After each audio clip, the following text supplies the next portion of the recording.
Integration by parts. So you need to show that you can select and use two complex methods, and this is one of them that you can do.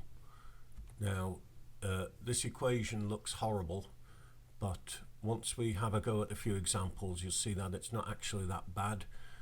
It's similar to the product rule in differentiation. If you see an expression which is a couple of things multiplied together, then think about using this method. If it's a definite integral, if you're given limits, then you don't need to worry about adding a constant, but you do work it out and then work it out for each of the limits, and the big one minus the little one. If it's an indefinite integral, in other words, you're not given limits, then you just add plus c to your answer.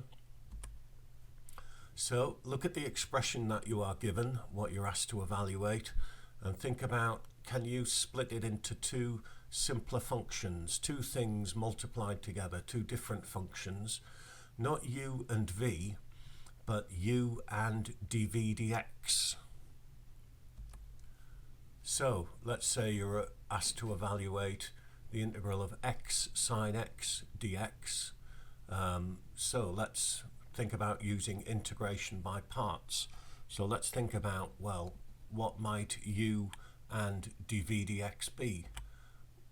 Well, press the wrong button. There you go. So u is x, let's say, and then dv dx is sine x. So if dv dx is sine x, then v is minus cos x.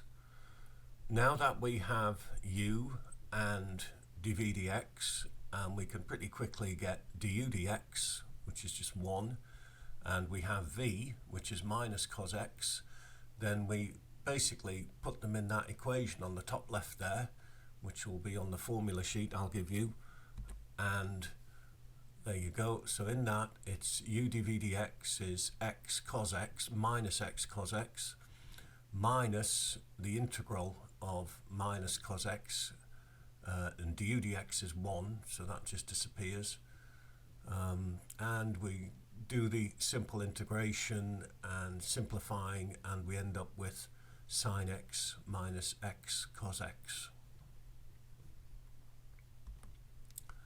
Let's look at another one. Let's say evaluate the integral of log x dx using integration by parts. Now, I haven't shown you any other way of integrating log x, so how might we do it? Well, let's say u equals log x and dv dx equals 1.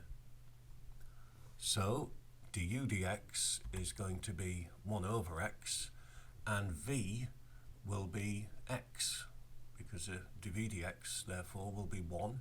So now we have the 4 elements to put in our expression, and if we put it in, and you'll see that the v and the du dx cancel each other very nicely, and we end up with x log x minus x plus c, because it's an indefinite integral.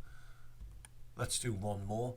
Evaluate the integral of 2x e to the x dx.